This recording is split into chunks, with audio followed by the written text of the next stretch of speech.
G'day guys, it's Simon here from Pumped on Property, and I've recently just settled on my fourth investment property in under 3 years. So thought it'd be an awesome opportunity to explain what that journey has been like over the last few years, what the initial intention was versus where I'm at now.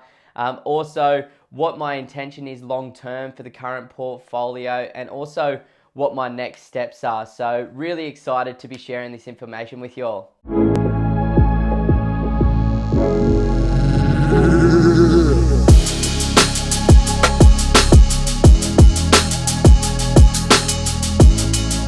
Now, it is such a comforting and fulfilling feeling to have now settled on that fourth property, because this is the last asset that I needed in my portfolio during the accumulation phase to actually achieve what I'm hoping to longer term. Now, in 2018, when I started to develop the strategy, there was actually only 2 properties in the portfolio that I needed to achieve my goals. But over time, my circumstances and my life and goals actually changed, because what happened is I met Taylor, my partner, and we really wanted to expand our longer term passive income to a larger amount than what I initially wanted, because there was now 2 people in the relationship and obviously we're going to be having kids at some point in the future as well. So my conservative, financial independence strategy that I initially developed was kind of out the window now that I had another person plus future people coming into my life and coming into my longer term goals as well. So, after purchasing those first 2 properties, we sat down and said, okay, well, where are we at now, and how is this going to enable us to be where we want to in the future? And that current portfolio, when it was only 2, was looking like it was maybe just going to replace a 6-figure income, which essentially would give us choices. There's no doubt about it. It would allow us to achieve financial independence, but it wouldn't really enable us to achieve financial freedom. The way that I look at the 2 is financial independence is going to allow you to earn enough money to pay for your life, just get by in life, where financial freedom gives you those choices that are going to allow you to do a little bit more. Maybe it's going on more holidays, maybe it's buying nice cars, maybe it's sending your kids to nice private schools, or helping them get up into their first property or their first car or something like that. All of those things cost money, right? And that's why we sort of push that a little bit further. The first property that we bought was a knockdown opportunity. So I just got out the front of Simon's new joint now. This is a little bit of a sneak peek. What I wanted to do with this one was to actually purchase a house that had options in the future for me to manufacture some value. I didn't know what that was going to be, but I knew that I wanted to do something with it. So it was a really rundown house, as you can see. You can see how flaky all of the paint is. Wood rot here as well. Are a little bit rusted, unsure what that is from. Too sure if you guys can see up here, but you can see how rusted, and they've tried to do a few patch jobs up there. They look like they're about to fall out of the wall, held up by a piece of string right now.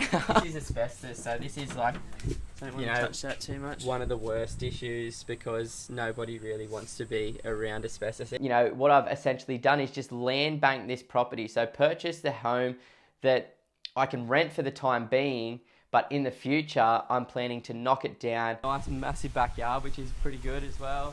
And rebuild a brand new home, which is hopefully going to add to the equity and increase the cash flow from the property. So a bit of a value add opportunity from that first one. And because I had budget constraints on my way in, looking for those knockdown opportunities were obviously a lower entry price and enabled me to get into the market a little bit sooner. Then for the second property, 12 months after that first one, we replicated the exact same strategy.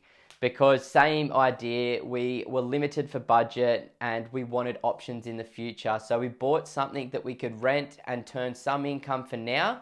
And in fact, now with these record low interest rates, both of those properties completely pay for themselves. So it's just ticking away. Both of them are growing in value. And then what I'm going to do in the future, knock that one down also to hopefully get a bit of an equity uplift by knocking down, creating a brand new beautiful home. But then also adding some additional cash flow by turning both of them from current 3-bedroom, 1-bathroom houses into 5-bedroom, 3-bathroom homes that I can rent to a big family that only has a few options in the local market for houses that are going to enable them to fit underneath the whole roof. One thing that I've sort of looked at as well, and this was sort of backed up from some information that Michael Matusik put together, which looked at multi-generational housing. It's a unique opportunity that I'm sort of targeting, where essentially, according to Michael Matusik, there's about 6% of households that currently have 3 generations living under the one roof. Now, what he was explaining in one of these articles is that within the next 10 years, that 6% is expected to get to 15%, because we've currently got the largest population in Australia, the baby boomers, coming to retirement age, where a big number of those baby boomers don't have much of a nest egg to rely on in retirement. So what Michael was saying is that he thinks that there's going to be a much bigger need for these multi-generational homes. So that's the kind of strategy that I'm going for. That's the kind of demographics that I'm going to be appealing to in the future to increase the cash flow as well. So that was the first 2 properties, and I'm really, really happy with that. I'm currently just going to sit on those 2 properties for the next couple of years. I've got them on a fixed interest rate. Not even going to think about them, just let the rent accumulate, and then in 2 years' time, I'll really put my thinking cap on and start figuring out how I'm going to figure this out. Start working with some town planners, working with some builders, developing a really beautiful design for both of those properties.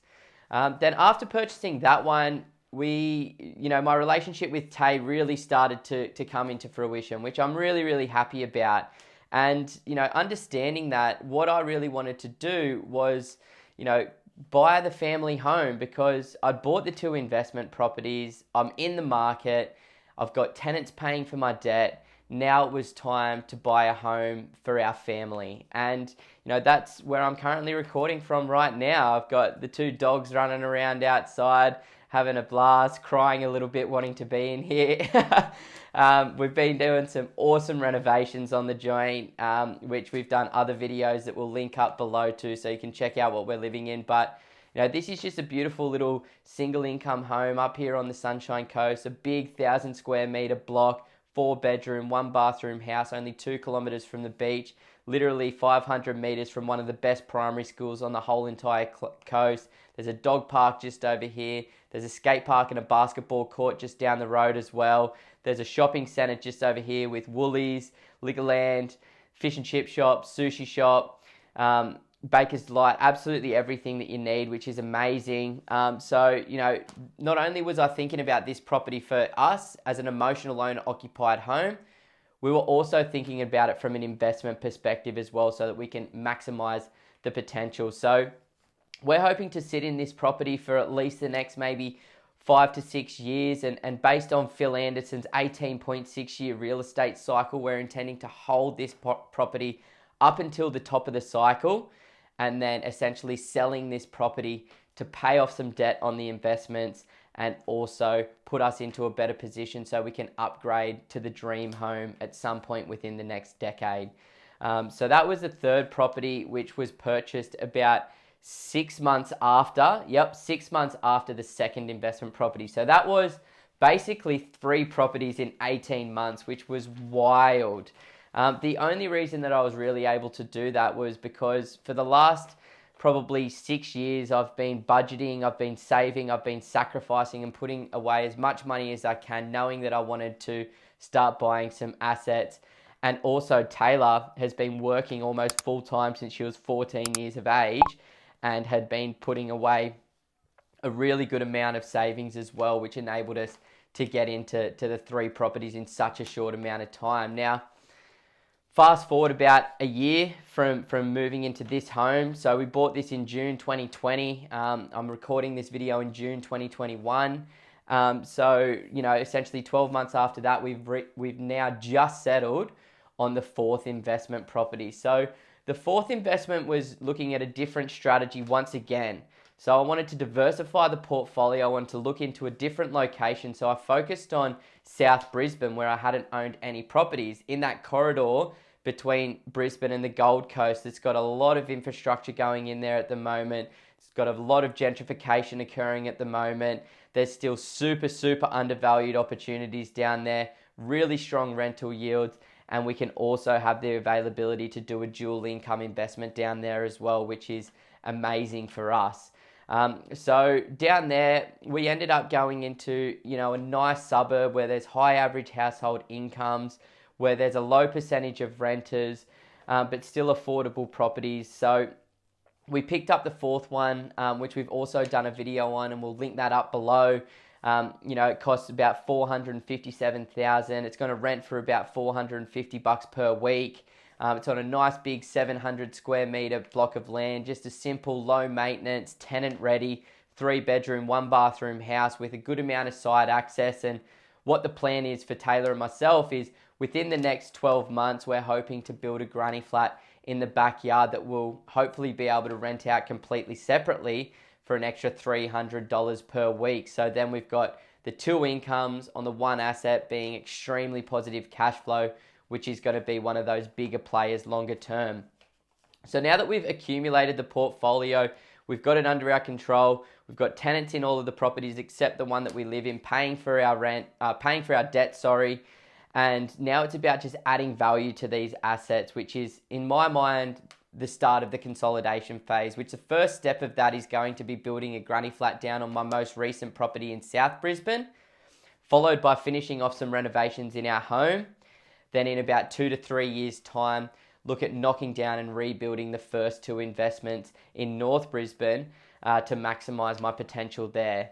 Essentially once I've finished that, I'm anticipating a positive cash flow portfolio of somewhere between $30,000 to $50,000 per year. It will depend on what I end up doing, plus the rental returns I can get from the assets once I've added the value to them. But $30,000 to $50,000 frees up some choices and time in our life so that when we are ready to have kids, when we do go down to one single income, it makes life a little bit easier for us, and we've still got some surplus income coming in.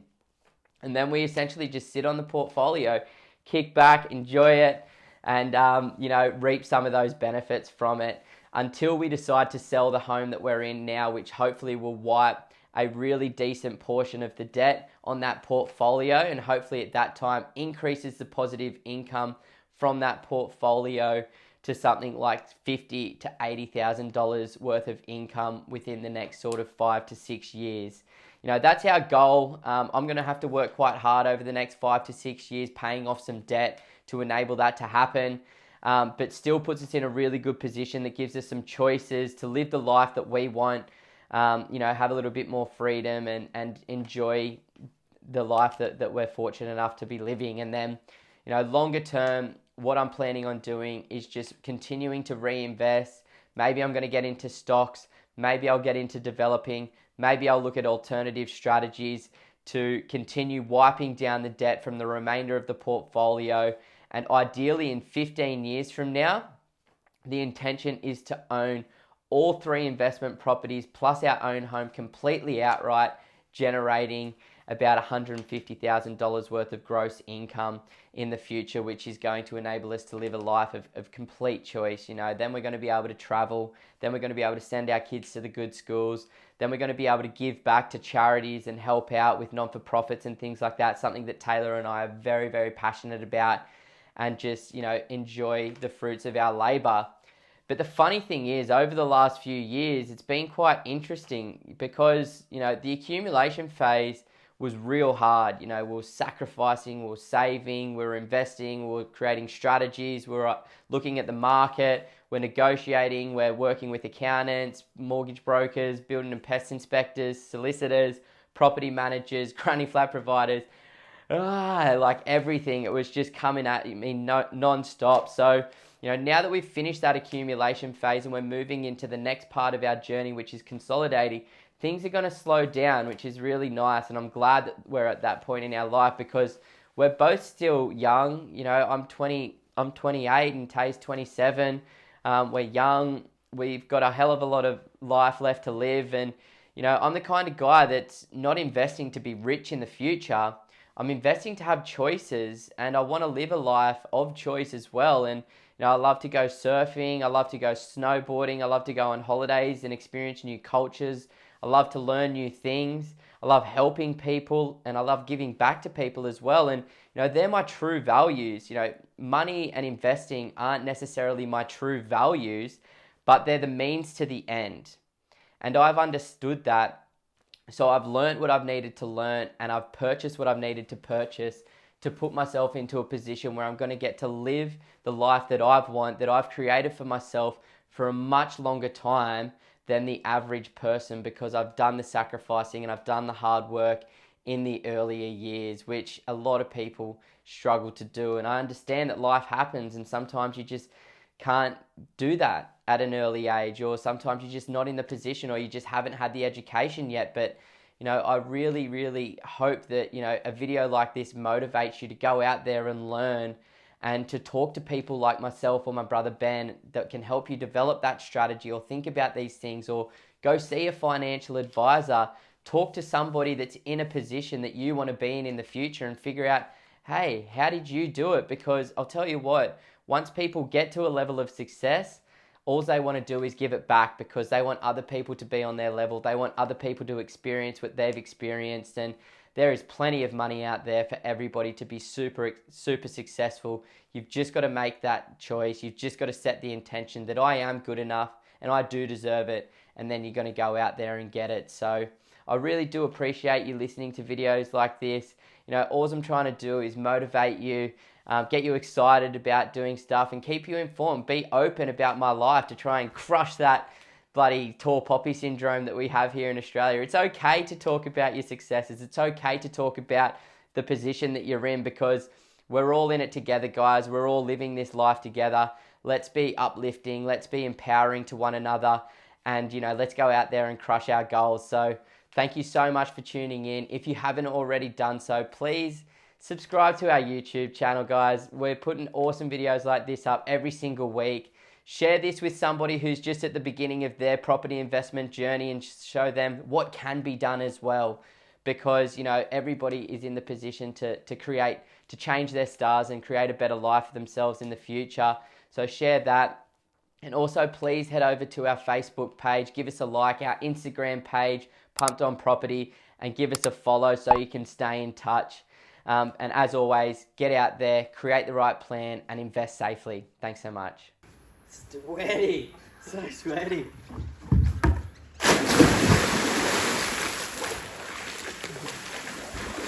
Oh, that's good.